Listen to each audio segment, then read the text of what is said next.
반갑습니다. 오늘도 여러분들의 성공적인 배팅 라이프를 위해 불철주야 분석하는 토토홈즈입니다. 책임감을 가지고 100%의 적중률이 아니라도 반드시 수익 실현을 도와드리겠습니다. 널려있는 뻔한 자료는 빠르게 넘기고 포인트만 집어 이 영상 하나로 여러분의 판단이 설 수 있게 하겠습니다. 구독과 좋아요 눌러주시면 감사하겠습니다. 조합픽은 영상 하단을 보시면 댓글에 기재해두었습니다. 무료 스포츠 분석 자료는 토토홈즈 커뮤니티를 통해 보다 간편하게 확인하실 수 있습니다. 많은 구독자분들과 소통하며 오늘의 픽을 공유할 수 있는 공간이 있으며 유로 분석 자료를 빠르게 업로드해드리기 때문에 경기 시작 하루에서 이틀 정도 전에 미리 정보를 확인하실 수 있습니다. 또 커뮤니티에서 치킨 이벤트를 매일 진행하고 있습니다. 시청자 여러분들께 드리고 있으니 이벤트도 참여하셔서 기프티콘을 받아가시면 좋겠습니다. 이어서 분석 시작하도록 하겠습니다. 첫 번째 경기는 아릴랄과 나사지마입니다. 아릴랄은 지난 원정 경기에서 나브바오를 잡고 조 1위를 확정했습니다. 마지막 라운드를 통해 승점이 같아질 수는 있지만 상대 전적에서 나브바오를 앞서기에 순위가 바뀌진 않는다. 지난 주말에는 라이벌인 알라스르를 완파하며 사우디 리그 선두도 공고히 했습니다. 멀티골을 기록한 미트로비치가 맹활약했고 네베스가 돌아온 중원도 견고했습니다. 이 경기에서 로테이션을 어느 정도 가동할 수도 있지만 알셰흐리와 아람단, 알도사리 등 사우디 국대 선수들이 나설 수 있습니다. 나사지마는 문바이 상대로 연승에 성공했지만 16강 진출에는 실패했습니다. 마지막 라운드를 통해 나브바오를 역전할 수 없는 상황입니다. 그렇기 때문에 최강 아릴랄 상대로 원정에서 무리하지 않고 경기를 운영할 수 있습니다. 아자디와 아빠시 등이 주말 리그를 위해 휴식을 취할 가능성도 충분합니다. 결론을 말씀드리자면 아릴랄의 승리를 추천드리는 경기입니다. 이미 16강 진출에 성공했기에 이번 라운드에 전력을 다하지 않을 수도 있습니다. 그러나 미트로비치와 밀린코비치 사비치 등이 휴식한다고 해도 사우디 국대 트리오가 상대의 수비를 공략할 수 있습니다. 홈의 이점도 살릴 아릴랄이 무난하게 승리할 것입니다. 두 번째 경기는 이티하드와 세파한입니다. 이티하드는 이전 원정에서 함달라의 멀티골이 터지며 승리했습니다. 세파한이 추격 중이긴 하지만 16강 진출에 유리한 고지를 점령했습니다. 이번 홈 경기에서 패하지만 않으면 1위를 확정합니다. 감독의 경질 이후 팀 분위기가 올라왔는데 파비뉴가 중원에서 확실한 존재감을 보이고 있고 벤제마도 기회를 잘 해결 중입니다. 라모스와 카디시가 버티는 수비도 탄탄합니다. 세파한은 이 경기를 승리하면 알 이티하드와 순위를 바꾸고 1위로 16강에 갈 수 있습니다. 이전 에어알쿠 전에서 전반 초반 터진 선제 결승골을 잘 지켜냈습니다.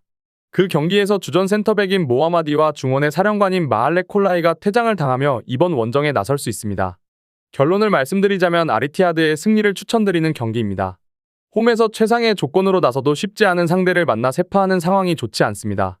척추 라인에 두 축이 없는 상태에서 나서는 경기인데다 원정입니다.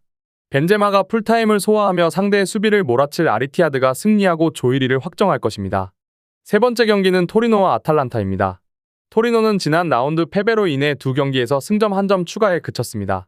몬차와 볼로냐를 원정에서 상대했는데 승점 추가에 어려움을 겪었습니다. 그래도 홈에서는 이전 경기에서 사스올로를 제압하는 등 착실하게 승점 관리를 하며 강등권과 격차를 두고 있습니다. 아직 두반 자파타 효과가 크진 않지만 사나브리아와 블라시치 등 기존 선수들이 충분히 기회를 마무리하고 있습니다. 아탈란타는 주중에 포르투갈 강호인 스포르팅과 무승부를 기록했습니다. 마지막 라운드에서 패하며 같은 승점이 돼도 상대 전적에서 앞서기에 유로파 16강 직행에 성공했습니다. 이제는 리그와 코파 이탈리아에 집중하며 경기에 나서면 됩니다. 이전 경기에서 부상당한 자파코스타를 비롯해 톨로이와 팔로미노 등 수비진에 부상자가 있긴 하지만 콜라시나츠와 스칼비니 등이 공백을 잘 메우고 있고 루게리와 하테보어가 측면을 책임질 수 있습니다. 결론을 말씀드리자면 아탈란타의 승리를 추천드리는 경기입니다. 토리노는 일리치와 리네티가 버티고 있지만 리치의 이탈이 있기에 중원이 풀핏이 아닙니다. 에데르손과 쿠프마이너스, 파살리치가 나설 아탈란타 상대로 중원 우위를 가져가기 어렵습니다. 중원 부담이 생길 홈팀 상대로 아탈란타가 경기를 주도하며 승리할 것입니다. 마지막 경기는 셀타비고와 카디스입니다. 셀타비고는 최근 3경기에서 승리를 챙기지 못했습니다. 빌바오와 세비야, 발렌시아 등을 상대로 경기 내용으로는 전혀 밀리지 않았습니다. 아스파스의 골이 안 나오는 건 아쉽지만 라르센이 충분히 잘해주는 데다 반바의 돌파가 통하고 있습니다. 무엇보다 시즌 내내 고전하던 수비 라인이 스타르펠트와 함께 안정을 찾았기에 앞으로 반등을 노릴만 합니다. 카디스는 주중 경기에서 마요르카와 비겼습니다. 원정 승점을 위해 확실하게 라인을 내리고 수비에 치중했는데 원하는 결과를 얻어냈습니다. 강등권 커트라인에 걸려있기에 원하는 순위는 아닙니다. 이번 라운드에서는 할만한 팀을 만나고 역습으로 승부를 볼 것입니다. 과르디올라와 마르티 등 베테랑 듀오가 최전방에 나설 것으로 보입니다. 결론을 말씀드리자면 셀타의 승리를 추천드리는 경기입니다. 데라 토레와 벨트란 등 공수 밸런스가 좋은 중앙 미드필더들이 나서 최근 경기력이 나아졌는데 원정팀 상대로 주도권을 내주지 않을 수 있습니다. 민게사와 반바 등 돌파가 되는 선수들이 상대의 측면도 휘저을 수 있는 셀타가 승리하고 최근 무승에서 벗어날 것입니다. 제가 지금 드리는 정보는 초안을 바탕으로 널려있는 뻔한 자료는 다 패스하고 간략하게 설명을 드린 것입니다.